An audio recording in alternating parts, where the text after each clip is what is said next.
I'm Michael Heidinger for Radio St. Rose, and today I'll be speaking with holistic health counselor Tamara Flanders about health, nutrition, and the services she offers through her website, Your Body Awake.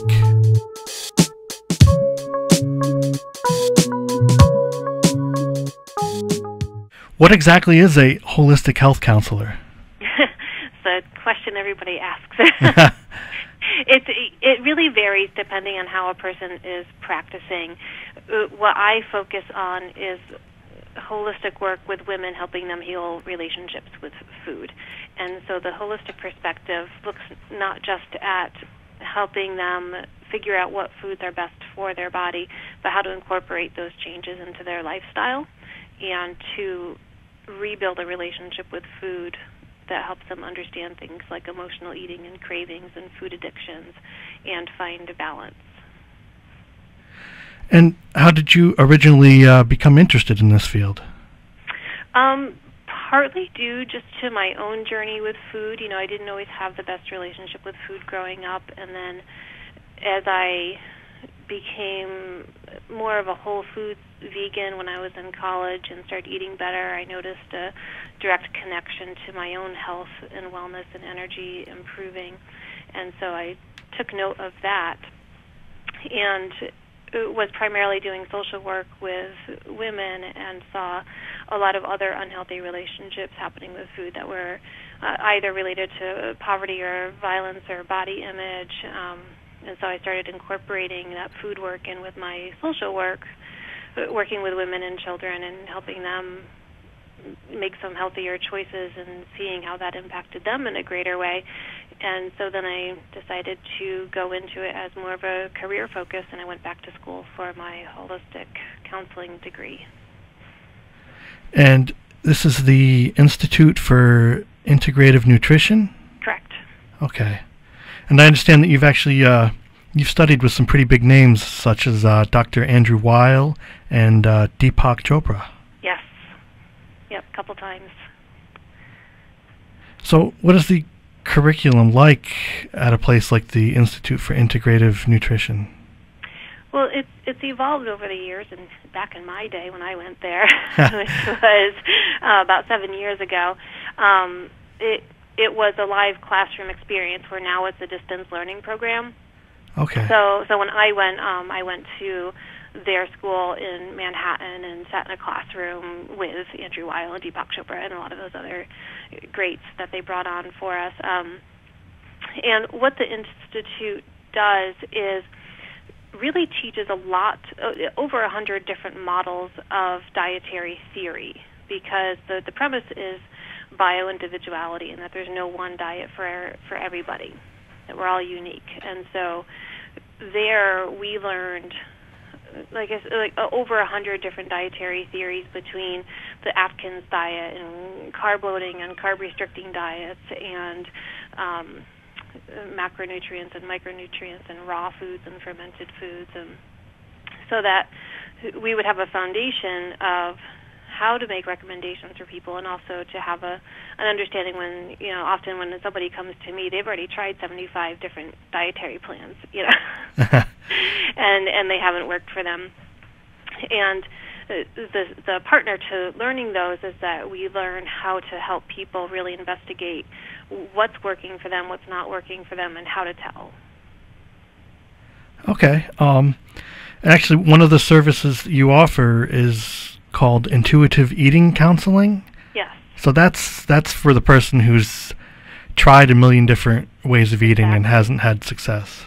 Yeah, that's my personal passion is intuitive eating, and that's the one, you know, I'm rarely going to tell someone to follow a raw diet or a macrobiotic diet, and I'm generally going to guide them to intuitive eating, which is learning the language that your body speaks, which is what a lot of adults have been disconnected from, either through trying too many diets or just, you know, the whole clean your plate theory that doesn't let people develop an understanding of when they're hungry and when they're full, because you just can't leave the table till your plate is clean, and you know, all these other things that we experience growing up that disconnect us from being able to hear what our body's really trying to tell us, which is, I'm full, stop eating, or I'm hungry, feed me, even if you're busy, or that food doesn't make me feel good, so maybe I shouldn't have that at all or very often, or that food makes me feel really good, I'm going to eat that on a regular basis.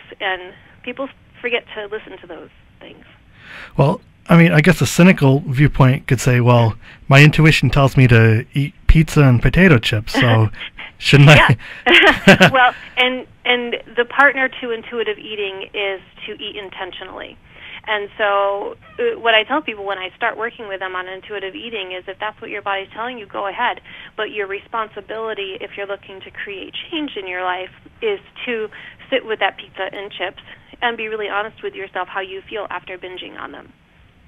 Okay, that's the second part, is how do you feel afterwards? The second part is learning about how that food makes you feel. So go ahead, have the fish fry, have the pizza, have the chips, have the beer, because that's what your impulse is telling you to do.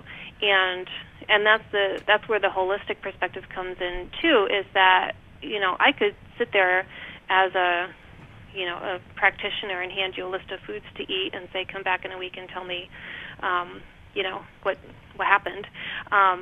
Or I can give you tools in a more holistic method and say, these are some experiments that you'll benefit from learning about, and rather than draw your blood and see if your triglycerides have changed, I'm going to see if your attitude has changed, and did you learn anything from this experience of having a week of eating pizza. And when somebody can say, I learned that when I eat this, my joints swell and my stomach hurts and I have a headache and I don't have energy. and that's when they say, I don't think I want to make that choice anymore. Well, the concept sounds kind of tough, because we grow up with these foods like pizza and we associate them with social occasions and friendship. It is, and my other approach is that I don't ever want someone to feel like they can never have pizza again. I think it's nice to shoot for an 80 or 90%, healthy eating style with get-out-of-jail-free cards, so that you can intentionally go on a Friday night and have a pizza, have your chicken wings, whatever, and you do it intentionally. Because when people are doing it blindly or just impulsively, then there's often guilt attached, or just a disconnect. And so either you have the disconnect and you don't think anything's wrong, or so you keep doing it, or there's guilt attached, and then for a lot of people that means, well, I was bad last night, so I might as well be bad all weekend. Whereas if you save your get-out-of-jail-free card for a Friday night, and you make healthy choices during the week, and you say, yeah, Friday night's pizza night, I'm going to go do it with no guilt, because I'm telling myself I'm going to do it. And then I've got Saturday planned, and I'm going to eat this healthy stuff on Saturday. When you look at it that way, there's no room for that self-sabotage that can happen with guilt or denial. It's just being honest with yourself. And a piece of pizza one night a week, couple piece of pizzas one night a week, not going to hurt you. And it would probably also be better if it was home cooked instead of takeout. And that actually is another one of the services you offer, is a personal coaching service, which includes private cooking classes. I do private cooking classes for people in their homes, and I also teach a lot of community cooking classes, primarily over at Different Drummers Kitchen.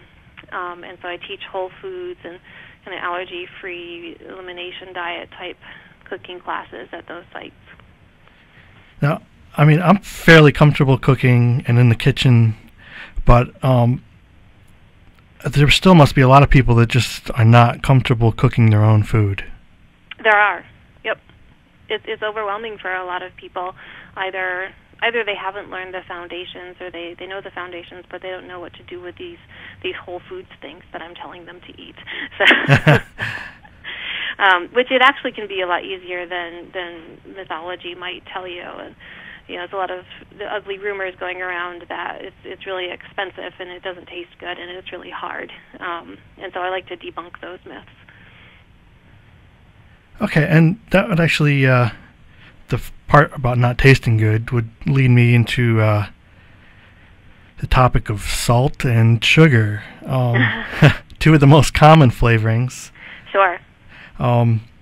you actually teach a corporate wellness workshop called the Sugar Blues, but I haven't noticed anything about salt in your website. Well, yeah, I don't teach any salt-specific classes. It's something that people tend to ask me about here and there.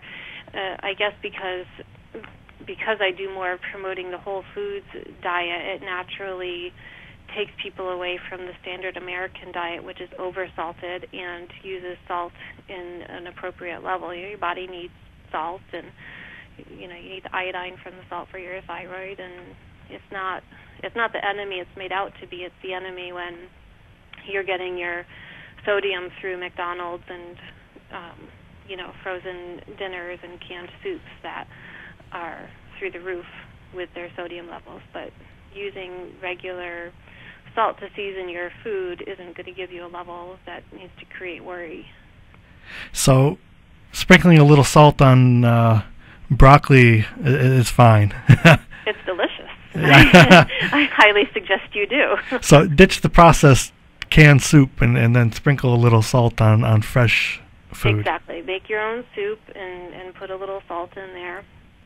And often when people move into the whole foods diet and they start seasoning their own food, say they go out to eat somewhere, a lot of my clients tell me that once they go out to eat or they eat something that came in a prepared package, that it's way too salty for them. But your taste buds change, and the same with your sweet taste buds. Once you stop overdosing on sugars and shift either to eating less sugar or using natural sweeteners, most people find they can't tolerate your typical Twinkie anymore. Well, I don't know who can really tolerate a Twinkie anyway. But commercial desserts taste too sweet after taking a break. Yeah, and I've actually noticed with coffee, I really don't sweeten very much at all.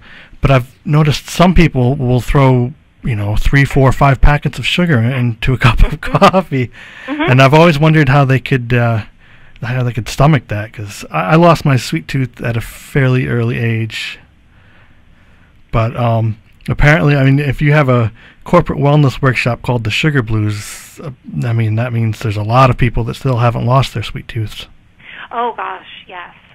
And I teach that class around. I do that in community centers as well as corporate programs. But yeah, oh my gosh, I'd say probably, in my experience, I've been teaching that class for about 7 years.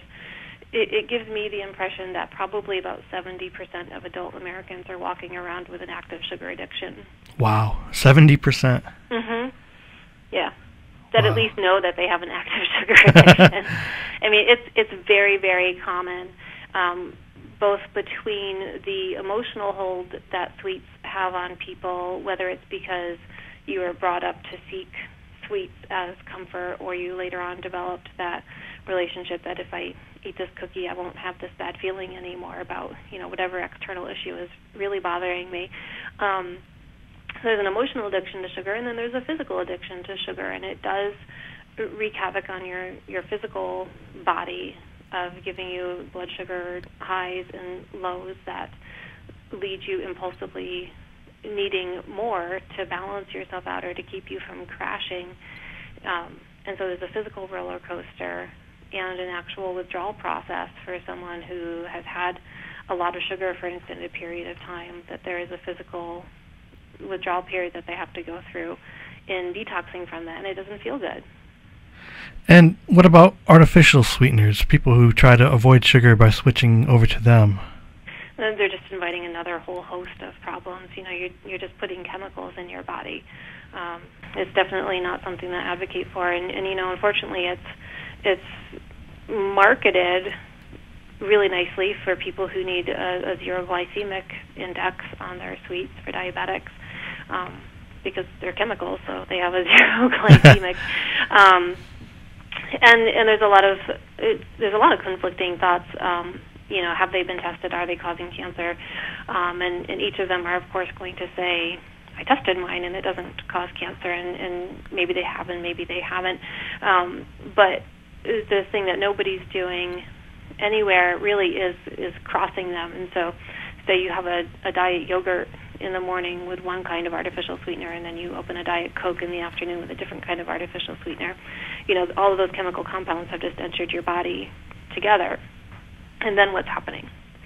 And there's also the artificial sweeteners cause a reaction in your brain that prevents you from really reading those messages of being full and cause you to have other cravings.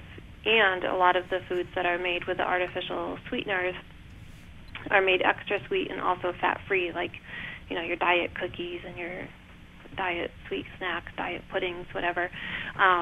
You're not getting the fat in them that your body needs, so you start craving more in fat, and you don't get the message of, I'm full, I've had enough, so you keep overeating both to feel full and because you need fat, but you're not getting it. Okay. And one of the most common trends right now is gluten-free products. Yeah. But it's my understanding that most people are not actually suffering from celiac disease. Is there such a thing as gluten sensitivity? Yes, there is. Okay. Yeah, you can be just sensitive to the gluten in wheat, or you can have celiac disease, and they're two different things. And both are valid, and one of the things is that they're difficult to diagnose. So, what I tell people is try going gluten-free and see if, symptoms A, B, C, D, E, F, G go away after 2 weeks of not eating, wheat or any gluten products. And so I do advocate if people are struggling with things like digestive issues or undiagnosable rashes or weird headaches or, lack of energy, difficulty losing weight, all of that can be attributed to a wheat sensitivity or to celiac. But because it's a trend and because a lot of people are marketing it as a weight loss method, it's getting misconstrued. And I think for a lot of people, they will lose weight if they stop eating wheat because then they're not eating their cookies and cakes and bread all the time. And so it forces you to eat healthier because a lot of your go-to junk stuff isn't available to you anymore. Although a lot of the gluten-free products seem to be, refined flour just made from a different substance other than wheat. Yes, and so somebody could be, and this is where the trend has, snowballed into different things. All of that wasn't around 2 years ago. A little bit of it was, but not a whole bunch of it. So somebody could go gluten-free and still eat a whole bunch of sweets and bread. A lot of them just don't taste good, though. Oh, really? Yeah. There's a big texture thing. You really got to do it right if you're going to make a gluten-free baked good. And a lot of people haven't necessarily got that niche. So it's not that easy just to go into the market and grab a package of cookies that taste awesome and make you want to eat the whole bag. So you can do it, but I'm not going to talk about that now because we're going to try not to have people binge on gluten-free junk food. What is your opinion of organic foods versus local foods? Well, that's a good question. Well, local organic foods would obviously be the best option. But say organic foods, that are shipped across the country and are processed in other ways. Yeah, I think that you're always going to do better, especially in the season that we're coming into, spring, summer, fall, buying locally. And what I find is that a lot of our local farms, they really are following an organic path, but they may not be certified organic because the procedure is so expensive that as a small farm they wouldn't be able to have competitive prices. So I know it's not directly answering your question, but it's just a side note that's good to know is that if you're walking through your local farmer's market, you can usually just talk to the person at the stand and say, hey, are you organic or what kinds of, pesticides are you using? And you may find that you've got a lot of organic local farms that you didn't know were organic. You just have to ask because they can't say it because they haven't gone through the process. So, so the organic stuff being shipped, I say minimally. I think there's a lot of there's a benefit to being able to get your grains and legumes that way because it's not something that's very readily available on a local resource level. And so that can be a good way of accessing them. But I think when it comes down to getting your produce, it's better to go to a farmer's market and make some educated choices there, because you're going to have a lot more fresh, vibrant foods, as well as the obvious of supporting your local farms. Okay, yeah, I mean, because I've always wondered, living in upstate New York, when I see apples in a grocery store and they're from New Zealand, and I wonder about the transportation costs. Well, the transportation costs, the carbon footprint, and what kinds of pesticides are they using? Yeah. There's a lot of questions that can be raised from eating food that came from so far away, as well as for your financial investment. How long is it going to stay for you, because it's already been on the road for 2 weeks? Yep. Switching subjects, what do you do for exercise, and how big a part of one's health is that aspect? When you say what do I do for exercise, do you mean personally or personally, and also what would you recommend to, you've already established that one size doesn't fit all, but... Sure. Well, I'll answer them together probably. With my clients, I always say, let's talk about exercises or ways to move your body that you enjoy, and not really give any thought to those that you don't enjoy, because why would somebody continue following through with something that they can't stand doing? If somebody's brand new to the world of exercise, then we talk about, do you like being indoors? Do you like being outdoors? Do you like meditative movements? Do you like calm movements? Do you think you might like racing? And finding where the personality matches, a form of exercise that can be used. So my own personal passions are cycling, which I do, during all the warmer seasons, and I've gotten a little wimpy about doing it in the winter. And I love rowing. So for me, it's the kind of non-competitive, repetitive movements that use muscle and cardio together. Whereas, I'd really, I don't know, I guess I'd probably rather go to the dentist than go to a yoga class or a meditation. So Oh, really? Yeah, it's really not my thing. And so that's why I really get that there isn't one thing for everybody, and everybody just assumes I do yoga and they assume I meditate. And I do meditate in my own way, but I meditate a lot better when I'm, riding my bike up a really high hill than sitting in a quiet room listening to a water fountain. And so that just puts, 1,000 fire-breathing ants in my pants. So, what I really advocate for is that you do something physical that helps you focus on your goals and work towards your goals that you can enjoy, and that if you're not enjoying it, then you shift and you find something else. There is something for everybody out there, and it does need to happen. And a lot of people tell me, well, my job is physical, or I've got kids I'm chasing around during the day, and I really encourage people to, along with that, to take time to exercise just for the sake of exercising, because the emotional connection that you have at that time is very different than when you're doing it distractedly while you're serving other needs. A few years ago, I remember talking to you, and you told me that one of your guilty pleasures is watching Chef Gordon Ramsay. Are you still a fan of his television shows? I actually haven't watched him in quite a while. I don't even have a television in my house. I'd watch him online, and it's probably been a couple of years since I watched one of his shows, but he does have a warm place in my heart.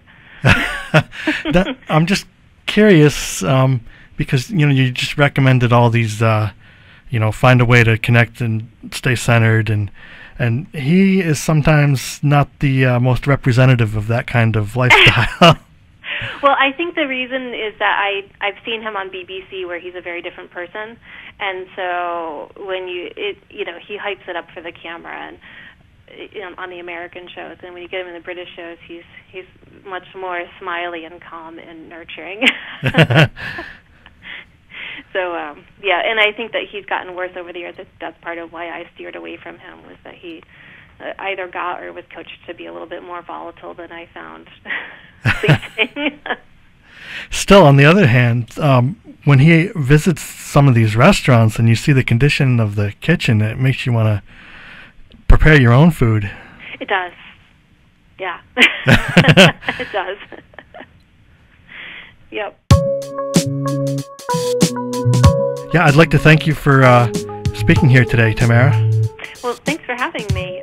My website is yourbodyawake.com, and if you go through there, you can get my email and office hours and a link to set up consultations if you're interested in health counseling or setting up a class.